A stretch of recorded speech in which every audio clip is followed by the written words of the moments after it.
Alright, guys, so the Middle East is erupting again, and this time it's a deadly warning from the United States. Now, this is of course coming at a time where Iran just suffered a blast that took out 100 people.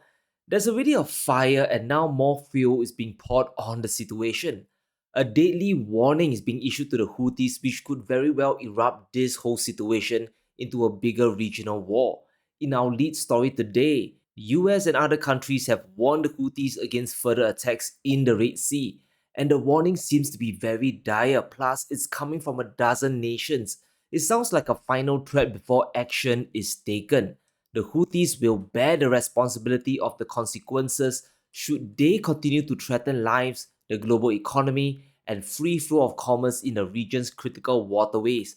They have called the attacks illegal, unacceptable, and profoundly destabilizing.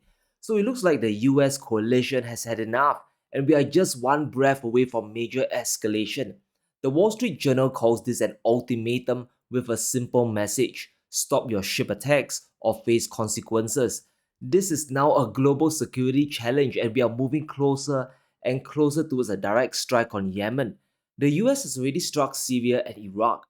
The UK has warned of airstrikes as well. So if you think the Red Sea chaos is getting resolved very soon, we have really bad news for you today. There's still a reason why the price of gold is over $2,000 and why oil isn't crashing hard enough even though a global recession is coming. That's because the chaos in the Middle East is off the charts. Now, you would think that the Houthis would just back off, they'll just lay low after the threat, but nope, they are taking things to the next level. Despite the warning, despite the ultimatum, the Houthis just launched another attack over the Red Sea, causing an explosion. Even the US admiral is admitting that the Houthi attacks show no signs of abating. Plus, a British official is saying that the US is considering striking the Houthis in Yemen as well. This is a recipe for disaster, guys. We are just one missile away, one attack away from total chaos in the Middle East. Now, if you're a shipping company, you'll be risking a lot to just use the Suez Canal. The Red Sea is becoming a no man's land. You'll either get hit by the Houthis or get caught in between a firefight, and the global shipping rates are reflecting this. Now, if you think inflation is over, it's time to brace for impact. The Federal Reserve might have crushed demand through high interest rates, but the crisis now is coming from the supply side. From Bloomberg, container shipping rates soared by 173% on Red Sea threats. The Suez traffic is down by almost 30%, and this crisis could persist well into the Chinese New Year. If this congestion continues into February and collides with the Lunar New Year, it's game over, guys, for global logistics. The amount of goods that flow into and out of China is biblical during this period. It's even bigger than Christmas in the West. With the Suez Canal compromised, supply chains will start to break down. There'll be delays across the board and prices will go through the roof. Going around Africa adds at least 30 to 40% to the voyage time, which will eventually trickle down all the way to the consumer. Shipping costs from Asia to the West, they are all flying up. Voyages from China to Europe, they have more than doubled in cost. If you're sailing from Shanghai to Genoa or Rotterdam, prepare to pay 200% more. This will, of course, affect the cost of goods that we all buy. But look carefully at the shipping rates between Shanghai and Los Angeles. Sailing across the Pacific now costs 30% more as well. It's really simple why. When ships take longer to sail west, you have fewer vessels left to take cargoes heading to the east as well. So costs will go up. It's not rocket science here. And that's why the US, they are so freaked out. We are heading towards an election year where Joe Biden's number one goal is to keep inflation down, right? He needs to keep the American consumer happy enough to vote him in again. And there's a big economic component to this Middle East crisis that we can't ignore. Whether it's the military industrial complex or something as basic as shipping, it's all about dollars and cents. It has always been about money and will always be about money. Pulling up the polls, something tells me that Joe Biden isn't a popular president. Call it a hunch, but he might be in serious trouble. 38.3% of people approve of Biden. In contrast, over 55% of people disapprove of him. He's facing an election crisis, and if he can't keep the economy chugging along by November, he'll be a one-term president. And this Red Sea crisis is a big headache for Joe Biden. It's not just container shipping that's heading up, transporting petroleum is also getting much more expensive. If you're transporting fuels from Southern Europe to Japan, your shipping costs have tripled. It was $8,000 per day in December, and it's now $26,000 today. That's a crazy jump that will be passed on to consumers. Prices at the pump will be affected as well. It's almost a guarantee. So don't be surprised if a major escalation happens to calm the Red Sea, which is an oxymoron, right? And this conflict is about to get even worse. And speaking of conflict, let's talk about the economic costs. Now, how this is affecting the US economy because it's not looking good.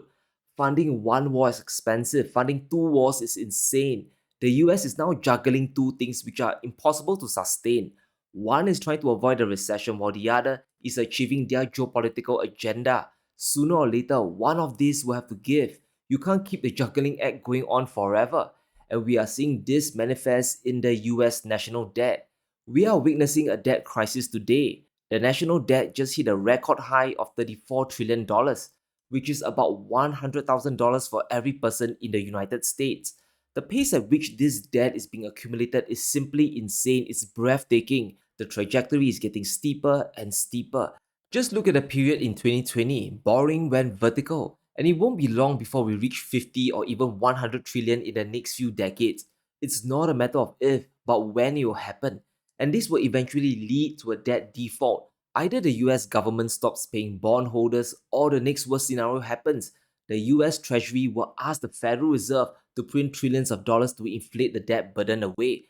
Now, either scenario is bad for the US economy. It's terrible for the US dollar. It's also outrageous for the average person on the street. Now, if you own hard assets like property or maybe even gold, or you have a loan, it's great news for you because debt now becomes cheaper. But for the vast majority of people, their buying power will collapse. You would think that this is scary enough to stop adding on to the national debt, but here's the big problem. Washington, they are trapped in short-term thinking.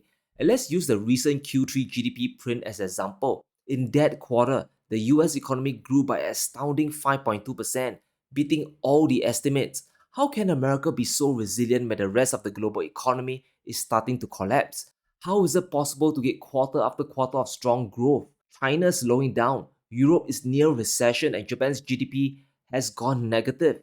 And here's the dark truth that very few people are talking about.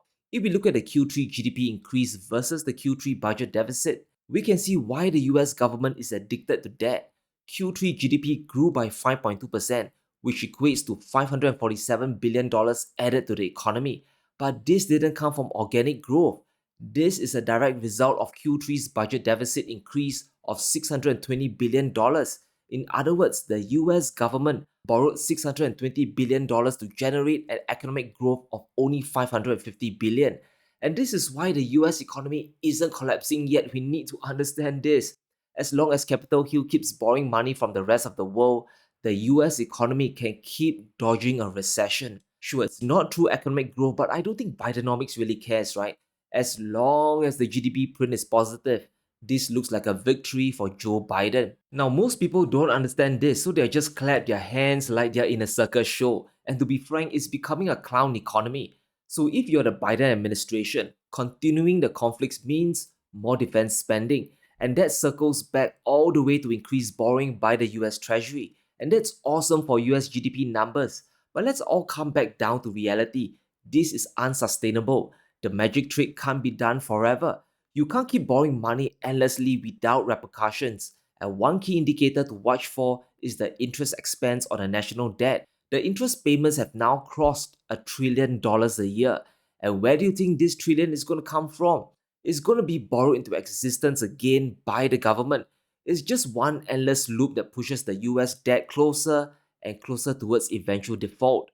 And here's how bad the interest payments will get. According to the Peterson Foundation, just within the US economy itself, it's going to be a nightmare. By 2033, 9 years from now, the interest cost will eclipse almost everything in the budget. Payments will cost more than defense, marketplace subsidies, and almost surpass Medicare as well. In fact, it will account for more than half of Social Security payments to Americans. The national debt might be scary today, but in a decade, it will be an emergency. We could face a situation where brutal cutbacks will be made. Healthcare spending could be slashed, even income and social security could be cut away. Over the past 14 weeks alone, an additional $1 trillion was added. This is a big reason why, even in the short term, a spending crisis is going to sweep across Congress. President Biden is about to outspend the Trump administration. I can't believe it's happening.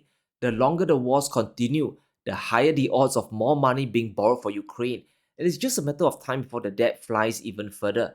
Now, I know what you might be thinking, right? The US, they have the power of the US dollar.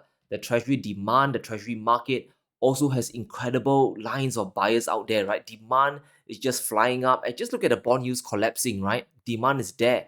Now, both points are absolutely true, but there's only so far you can push your luck. We are now reaching a tipping point where the debt burden becomes unpayable. We are reaching a point of unsustainability. There is a point of no return.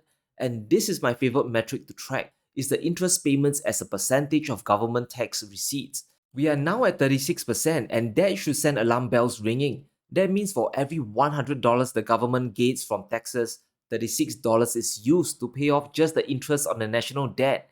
At this rate, we'll be over 50% by the end of the decade. Forget about paying off the capital because it's impossible without money printing. There will come a point in time when this debt bubble collapses. It's just one of three scenarios. The first is the outright default where the government completely stops paying. Now, I don't think that will happen because it will collapse the entire global economy as well. We are still operating in a system that needs US dollars to flow. The more likely option, the more likely scenarios are either extreme austerity where taxes go up, or the Federal Reserve will print money and cause a historic inflation crisis, even worse than the one we had back in 2001 and 2022.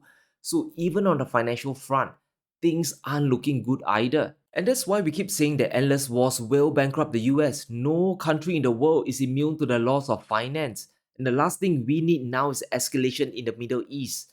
But unfortunately, many voices in the US, they are calling for things to escalate. John Bolton, the previous UN ambassador, wrote a frightening piece in the Telegraph. I think everyone should really read this. The West may now have no option but to attack Iran. And it tells us that there might be no reverse gear left in the Middle East. Bolton believes that the West has to impose significant costs on Iran to punish them, and I quote, very likely, only direct military force applied against critical targets inside Iran will impose such costs. This is very frightening talk, and if it happens, that could unleash a dangerous chain of events that could spiral out of control. 2024 is still going to be a volatile year. Will the war spread across the Gulf? It very well could. Could the US government shut down on January the 19th? It happened 5 years back, so it could happen as well. But what's almost guaranteed is the national debt ballooning bigger and bigger. Now, I'm not clairvoyant. I can't give you a date when this will explode. It could continue inflating for many more years or even decades. So don't be surprised if Biden keeps adding to the debt to postpone a recession. After all, this is an election year. However, this disaster is getting harder and harder to conceal. But let me know what you think. Will the West strike the Houthis in Yemen? And will the national debt explode further? Let me know in the comments below. Stay safe, be sure to smash the like button and subscribe as we navigate through these inflationary times.